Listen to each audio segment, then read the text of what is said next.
Stage पे Congress party और India गठबंधन के वरिष्ठ नेता, गठबंधन के कार्यकर्ता, भाइयों और बहनों, प्रेस के हमारे मित्रों, आप सबका यहां बहुत बहुत स्वागत, नमस्कार। कैसे हैं आप लोग? ठीक है? सुनाई नहीं दिया मुझे। ठीक है आप लोग? तो मैं आपसे दो तीन चीजें कहना चाहता हूं। एक साल पहले हमने भारत जोड़ो यात्रा की, आपने देखा होगा। देखा? कन्याकुमारी से कश्मीर तक चले,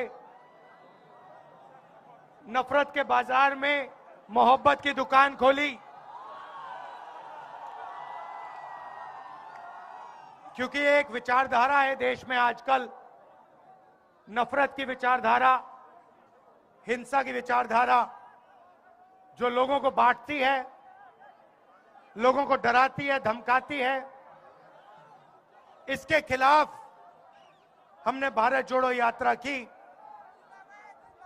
बहुत सारे लोग आए, झारखंड से आए, उड़ीसा से, बंगाल से, और उन्होंने हमें कहा, देखिए आपने भारत जोड़ो यात्रा तो करी कन्याकुमारी से कश्मीर, मगर बंगाल में क्या होगा, झारखंड में क्या होगा, मणिपुर में क्या होगा, उड़ीसा में क्या होगा? आपको दूसरी यात्रा करनी चाहिए, दूसरी भारत जोड़ो यात्रा। और हमने ये बात मान ली, और इसलिए मैं आपके सामने आज यहां खड़ा हुआ हूं। और इस यात्रा का भी लक्ष्य नफरत भरी जो विचारधारा है उसके खिलाफ खड़ा होना है, लोगों को जोड़ना है। और जैसे उसमें हमने मोहब्बत की दुकान खोली, इसमें भी हम मोहब्बत की दुकानें खोलना चाहते हैं। इसमें हमने एक शब्द और जोड़ दिया, आपने देखा होगा, भारत जोड़ो न्याय यात्रा। क्योंकि हमें लगता है कि हिंदुस्तान में अन्याय फैलता जा रहा है। आप देखिए, रोजगार, देश के युवा सिर्फ रोजगार चाहते हैं, और पूरे देश में नरेंद्र मोदी जी ने और बीजेपी ने बेरोजगारी की बीमारी फैला दी है। किसी भी प्रदेश में जाओ और पूछो, भाई यहां पे बेरोजगारी की बीमारी है? ये देखो, जहां भी हम जाते हैं एक नई बीमारी चली है, बेरोजगारी की बीमारी। वो हिंदुस्तान के युवाओं को लगती है और उनके भविष्य को खत्म कर देती है, नष्ट कर देती है। ये बीमारी कैसे आई, मैं आपको बता देता हूं।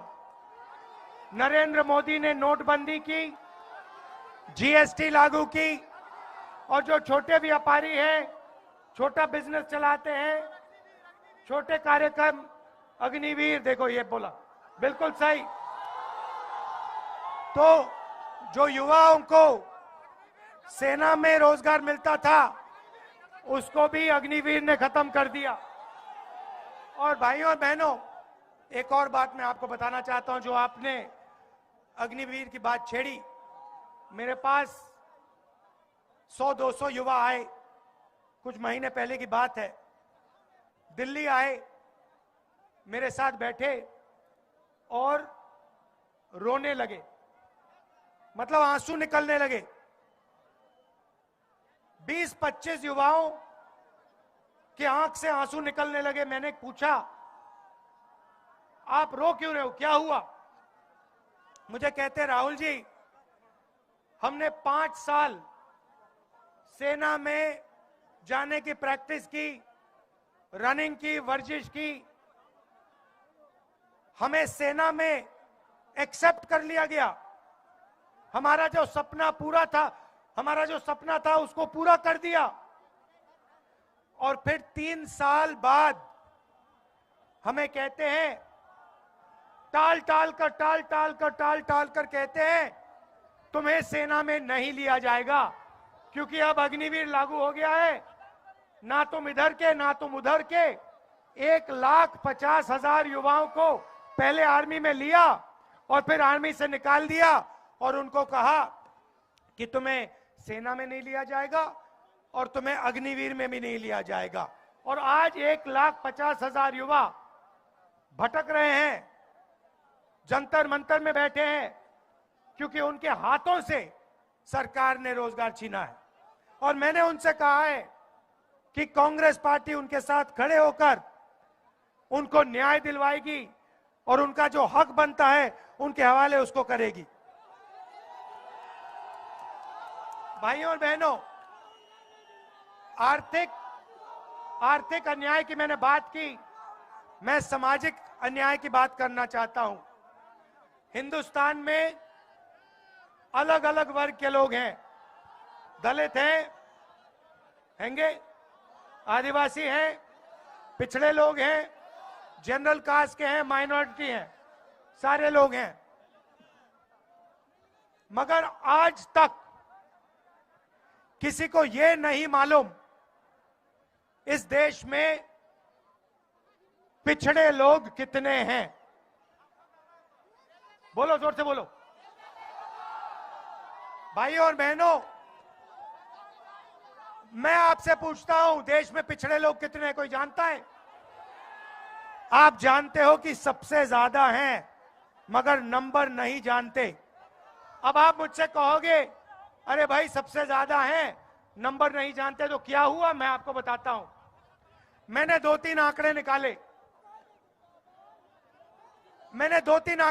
पहला आंकड़ा, हिंदुस्तान की सबसे बड़ी 500 कंपनियों में दलित कितने हैं, आदिवासी कितने हैं? ये बोली बात। दलित कितने? 0। आदिवासी कितने? 0। पिछड़े कितने? 0, एक भी नहीं। फिर मैंने पता लगाया, जो बजट को बांटते हैं 90 अफसर हैं, हिंदुस्तान की सरकार को चलाते हैं, दिल्ली में बैठते हैं। मैंने पता लगाया, इसमें दलित आदिवासी पिछड़े कितने? पता लगा 90 में से 3 आदिवासी, 90 में से 3 पिछड़े, 3 दलित, 1 आदिवासी।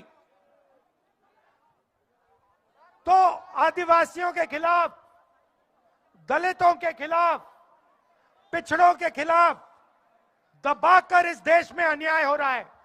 और मैंने कहा कि जैसे किसी की टांग टूटती है तो पहला काम क्या होता है? डॉक्टर के पास जाते हैं ना, पहला काम क्या होता है? आप कहते हो भैया डॉक्टर साहब एक्सरे कराओ, पता लगाना है क्या टूटा।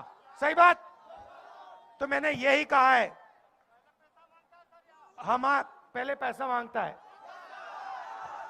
हमारी सरकार। देखिए, हमारी सरकार की कोशिश होगी, जैसे हमने राजस्थान में किया, स्वास्थ्य हमने पूरा का पूरा फ्री कर दिया, दवाई फ्री कर दी, अस्पताल फ्री कर दिया। दिल्ली में सरकार आएगी तो हमारी ये कोशिश होगी कि आप हमें ये ना कह पाओ। मगर मैं जाति जनगणना की बात कर रहा हूं। हम जाति जनगणना की बात कर रहा हूं।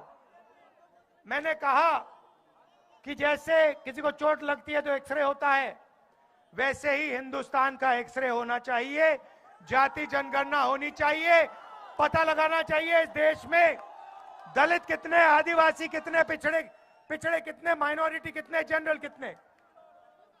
वही पहला कदम है न्याय देने का।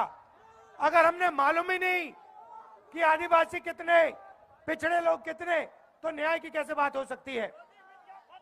जैसे ही मैंने जाति जनगणना की बात की, वैसे ही नरेंद्र मोदी कहते हैं देश में कोई जात नहीं है, देश में सिर्फ जो जात है एक।